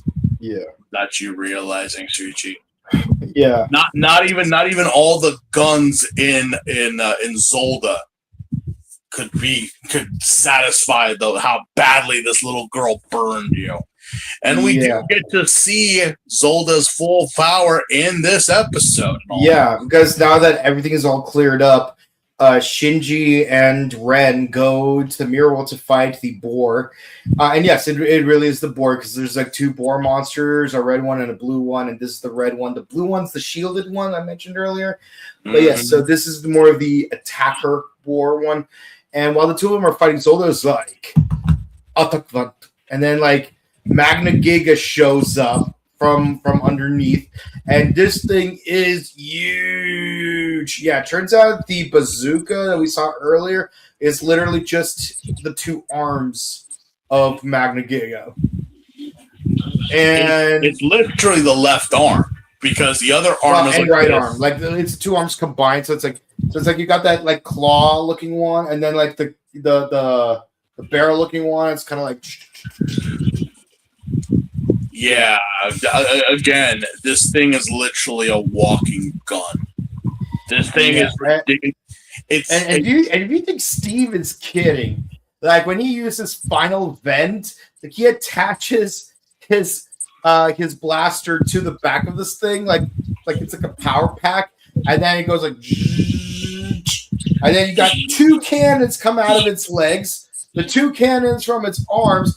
Its chest opens up like freaking heavy arms, and then it just and it also has another cannon on its forehead, and it just releases everything all at once. It literally did do the heavy arms, like exhaust all its ammunition. I mean, you put a gun within a gun. Pretty much is what you did.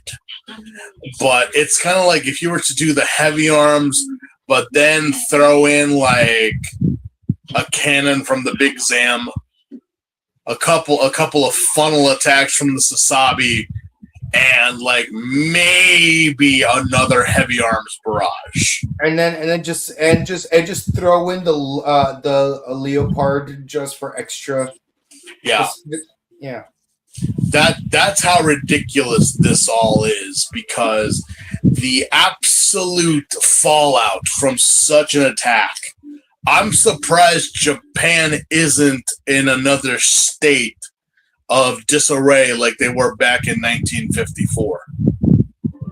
You mean 45? 45, sorry. Like, seriously. That output, that's ridiculous. That's fucking ridiculous. No way. It basically, like, you know, I don't know if it killed the boar. Have no clue. But both Knight and Ryuki are caught in the fallout. Yeah. Causing causing a problem for our final episode. Ren has amnesia. The fallout was so bad that Ren either banged his head or just the force of such an attack pretty much knocked the bitch out of him. Because Ren now doesn't even know who he is. Not a clue. In fact, is this even the same guy that we've been talking to the last, like, 7 or 8 episodes? Interesting question. Because it's like he's become like Shinji 2.0. Yeah. Because throughout the entire episode, he's just in a fog. He's trying to, like, I remember something. I know I have to do something. Yeah, what is it that you're trying to do? What is it that what's your mission? What is your purpose? We're gonna find out. The episode title of this episode is called Ren Ayanama's Lover. Oh my. Wait, no. I'm sorry. I read it wrong. It's called The Mysterious Empty Train. That's episode 11. Sounds like the name of an episode of Batman season 1. Yeah, so notes that I have here, this episode establishes the main point of the entire series as well as Ren's relevance about his past. So get ready for some lore dumps here, people. Yeah. Because it's about to throw down.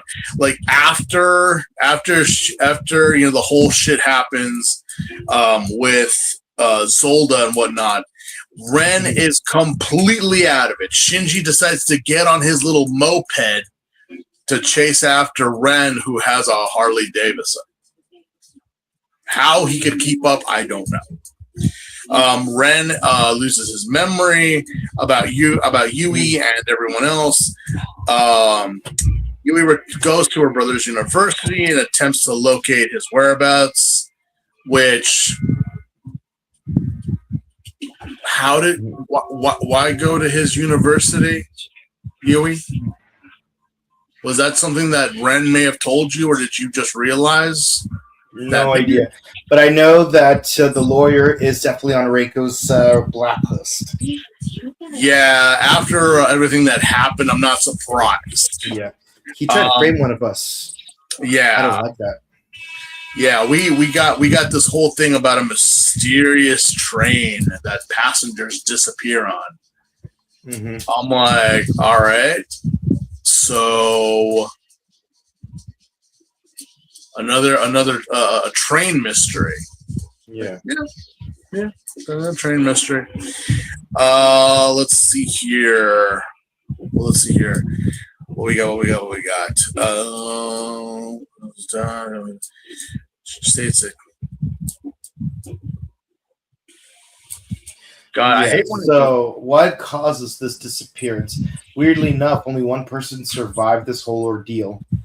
So he tries to get in touch with Ren about it because he is Private Eye.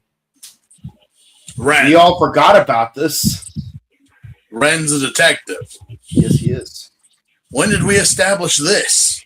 A while back. Like, that's the whole reason why Yui's with him. Like, because like he's trying to find, because she commissioned him to find Shiro.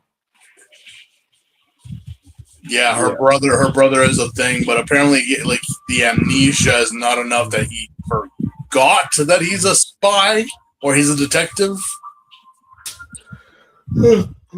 Well, other people didn't forget. That's the thing. No, yeah, he goes back to his old stomping grounds.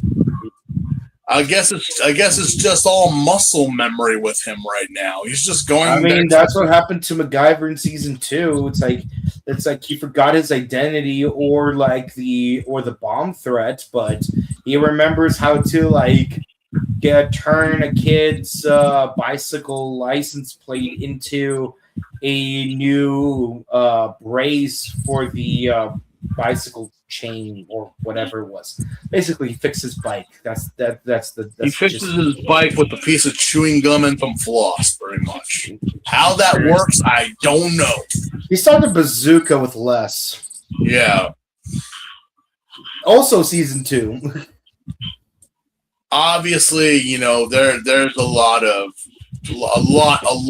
fluff in this episode. Obviously, yeah. It's always that second part where like all the good stuff happens. Yeah, unless it's a 1-parter or a 3-parter. Pretty much, Ren is just dragging Shinji around because he's not really sure what he's doing. It's all just muscle memory or just like faded memories that he has. That I'm like, all right. So, yeah, I get it. Ren, at this point, you're kind of useless because you're just kind of giving us all side quests, random side quests that go nowhere. But what is the main? But what we do know is that a bunch of people are out to get him, like episode 3 of Yu Yu Hakusho, where like everyone's out to get Kuwabara. Yeah, Ren does not make friends easily. In fact, he's got a lot of enemies. People that he has messed up or, because of his line of work. Yeah. So regardless. Omae no kimi wo kazure. Yeah, regardless. Poor Shinji. Poor Shinji in this episode. He's just kind of just going with it, and it's like, I don't know what the hell I'm even doing here. We don't either, Shinji. We don't know. We don't know what exactly are the main focal point right now is Yui. Mm-hmm. With how she figured out to go back to her brother's university, and you never really thought of doing that yourself. Yeah. Well, what do you find? What does she find in the university? None. I mean, obviously, there's a good little bit that was there. Like, you never thought of going to the university? You never really thought to, what was he researching? Why was he here? We don't know quite yet, but something gives me bored vibes. Yeah, because when she's talking to like some of the people at the university, just even mentioning his name is like they're kind of like, I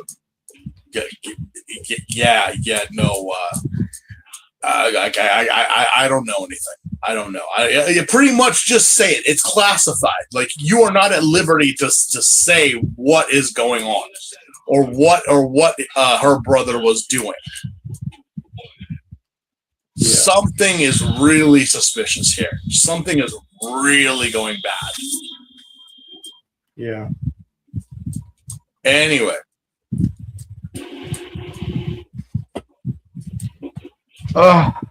But yeah, we're basically on the run for like most of the episode. But he also gets migraines, possibly his memories coming back. But then towards the end of the episode, we were attacked by a trilobite monster. And what's crazy is that it throws like this boomerang thing that when Ryuki tries to use his sword vent, the returning boomerang just intercepts the sword mid-summon. It's kind of hilarious. Is that allowed? Is it? I mean, in Yu-Gi-Oh, you could negate summons. If you only had a quick play card, not like... certain trap cards can do it too. Yeah. Anyway, what is the outcome of this episode?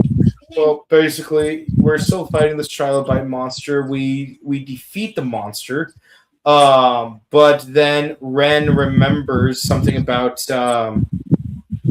Shiro, and Yui finds an old photo of him with a group of scientists. Meanwhile, there's a man that was being investigated. He's like walking around like, not my fault. And we see him holding a card. Could he possibly be the 5th rider of the show? This guy? Could he? I don't know. Again, this is a game of chance. Could be the disheveled looking guy. It could be a child. It could be a woman on her deathbed, for all we know. Yeah. So. Yeah. Yeah. Yeah. But yeah, Ren is starting to remember a woman at the beach saying, Ren, I'll be waiting for you. Eri? So, who is this mysterious woman? Well, we're about to find out in the next episode. But it turns out she, along with the professor that we saw earlier, and Shiro are all in the photo together. The girl. So, Eri, someone who's probably important to Ren, along with the professor and Shiro, are somehow connected.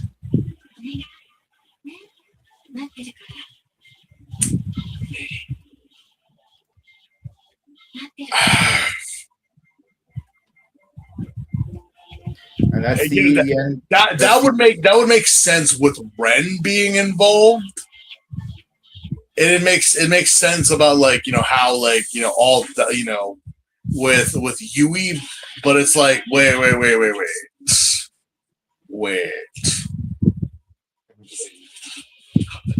But you have to find out for next week to wonder what I'm asking. Yeah. Oh boy. It's again, like I said, the episodes this week were fast, slow. As for last week, it was just full throttle into the wall. Mm-hmm. That was it. That is Kamen Rider Ryuki, episodes 70 through 11. Yep. And 7 through 11. and well,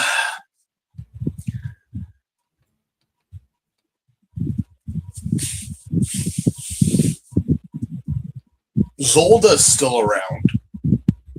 Mm-hmm. Zolda's still a thing. Yeah. That's established. It hasn't nothing's happened to them yet.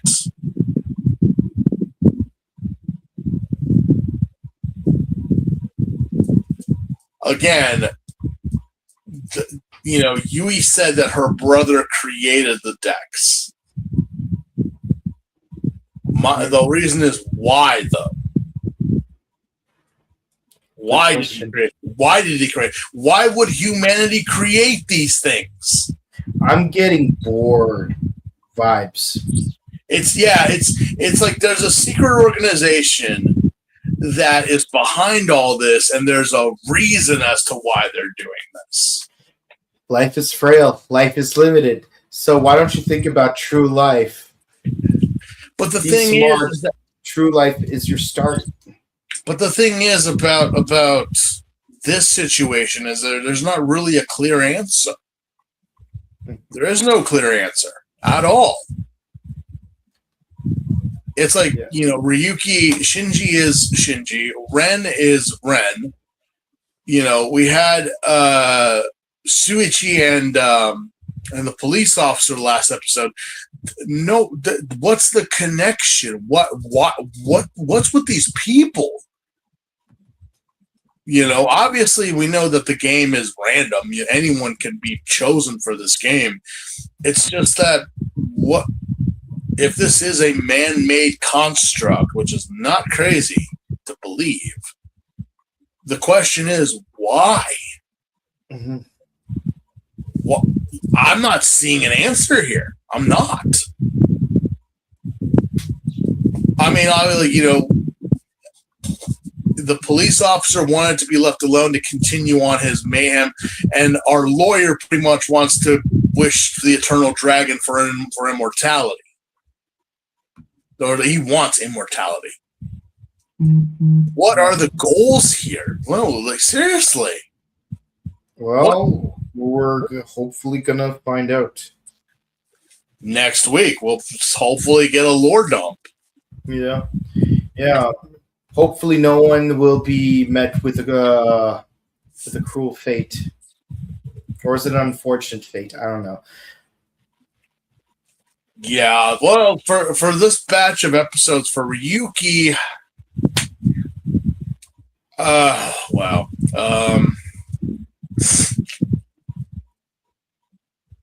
In total and everything,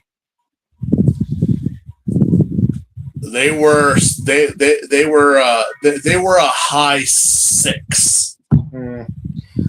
Yeah, I would say the first 2 episodes were definitely on the weaker side, so I would give them a 6. But the next 2 episodes were actually a lot more fun, so I want to give both of them an 8 and a 9, just because they're just that fun. This episode, more of a 7. I mean, the thing is that I'm looking at it in total, and it's like you're right. The middle 2 episodes are the better ones out of the 5. Yeah. But I mean, again, you're establishing story, you're establishing characters that we will have for a very good minute.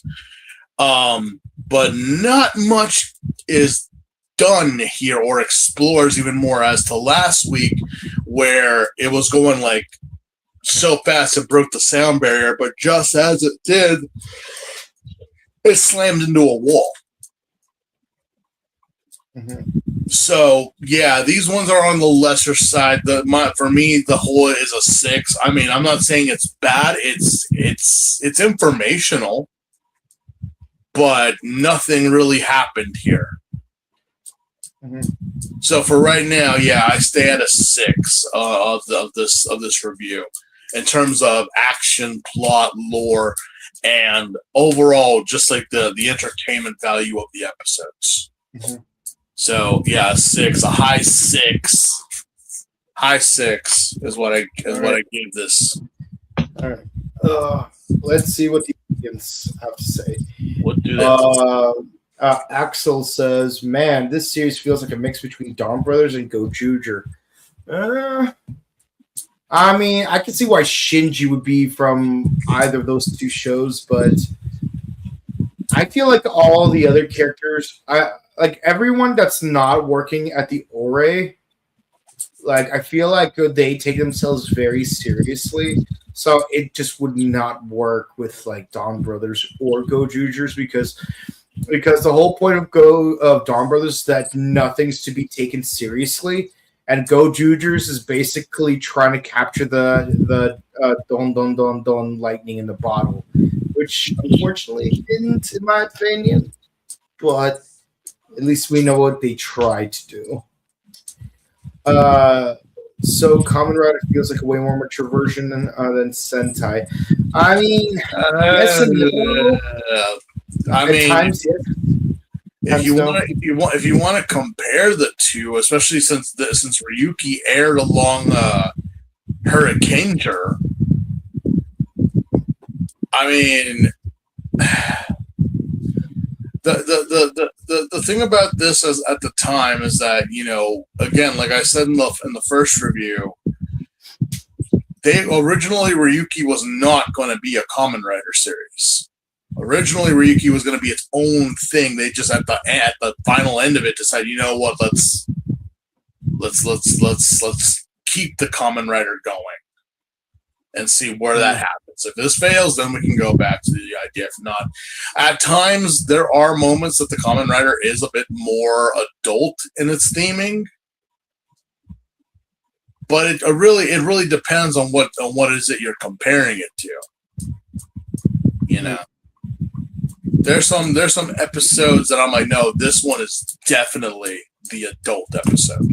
As for a majority of these episodes, it's like, well, anyone could have watched these. There wasn't anything that caught my attention. But the premise of like being locked up, falsely accused and whatnot, that is pretty adult for a kid's show, apparently. So, again, Kamen Rider is mostly made with like a teen, like a young teen vibe. Yeah. That's why a majority of Kamen Riders at this time were like their early 20s. Yeah. You can still relate to children in a way, but it really depends on what you think is mature, what more adult. Yeah, that's up to you. There have been some Sentai shows that are dark. Yeah. So every time I see this episode, I always expect for there to be a gained mecha battle until I remember that this isn't Sentai. I mean, they have monsters fighting. I mean, it's literally Pokemon. Yeah, it's live action Pokemon basically. Yeah, or Digimon if you think about it. Pretty much. Why is the title in reverse? Because it's a mirror. It's a mirror. It's a mirror. Mirror on the wall. So Ryuki and Naita do kind of feel like friends. It's more like one's hot, the other's cold. One's a yes, and the other's no. One's in, the other's out. Yeah, they fight, they break up, they kiss, they make up. It's not that they want to; they just do. That's it. There's no. Yeah. Think of it like the show Survivor. Sometimes you have to forge alliances. Yeah. Has there ever been a show with 5 Kamen Rider protagonists? I mean, yes and no. Kinda. I mean, if you think about it, Gaim kind of did that. X8 kind of did that. Mm-hmm. Define protagonists. I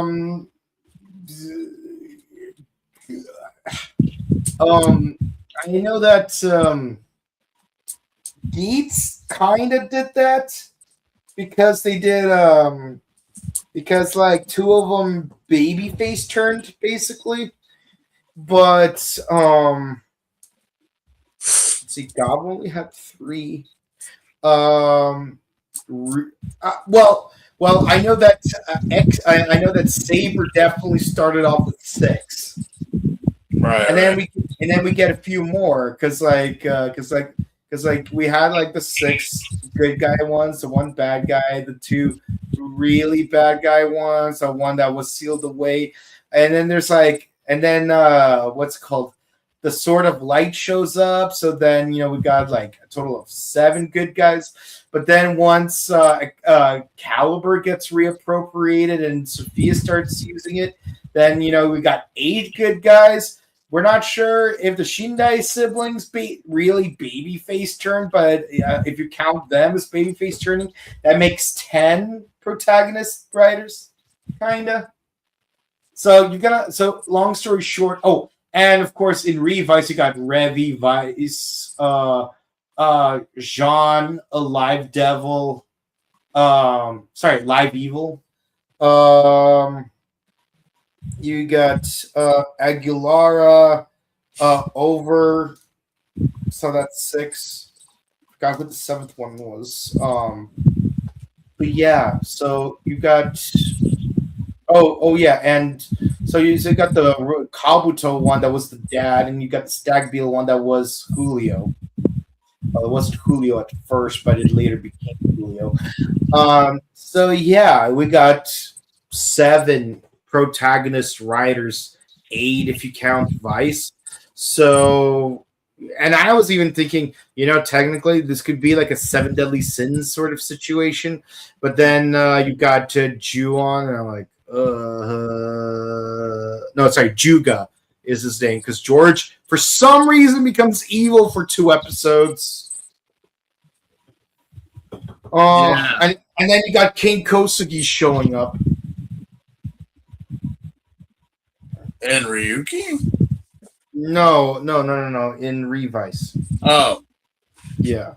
But yeah, that's it. That's it for this batch of episodes. We hope you enjoyed. Please be sure to comment, like, and subscribe to us on YouTube, Facebook, Twitter, Instagram. Ding the bell icon to stay notified for our latest videos. We discuss Kamen Rider Ryuki, Kamen Rider Zets, Super Space Sheriff Gavan Infinity, and Ultraman Cosmos. I can't believe it. We're more than halfway done with Cosmos and more than halfway done with Zets. Yeah, we still got a way to go with Zets. Yeah, we got like 20-ish more episodes to go. Yeah. But the point is, we've got 4 awesome shows for you guys every week. Stick around and check out our sister channel, The Buttery Show. We'll discuss things involving video game news. If you want to say hi to us in person, we'll be at the following conventions: Robo Toy Fest on May 31st at the Burbank Marriott Convention Center, and Power Morphicon on August 28th through the 30th at the Pasadena Convention Center. We love you guys. We really do. We love saying hi to you. We love you guys saying hi to us as well. And we're all gonna be here. We're gonna they recently announced Gao Blue and Go on Black in Morphicon. So yeah, your wallet's gonna be crying a lot this year. Your wallet's gonna be crying a lot this year. I finished Kaku Ranger while I was in Japan, so just as I was about to start watching Die Ranger, because I did skip that one over in order to watch Kaku Ranger, they're like, go Gao Ranger. I'm like, damn it, now I have to watch Gao Ranger instead of Die Ranger, because I want to make sure there's enough time to finish Gao Ranger for Morphicon. Yeah, it is possible. Yeah. No, but I'm saying is, like, would I be able to finish Die Ranger first and then finish Gao Ranger before Morphicon? But just to be safe, I'm gonna watch Gao Ranger first and then go back to Die Ranger. And then I know Jake is like gonna be like watching me from behind, but yes, once I finish Die Ranger, then I'm gonna do Car Ranger. Oh boy. Yeah. Yeah, so there's that. Until next time, please be sure to have a great week. We love you. Bye, guys. Have a good night.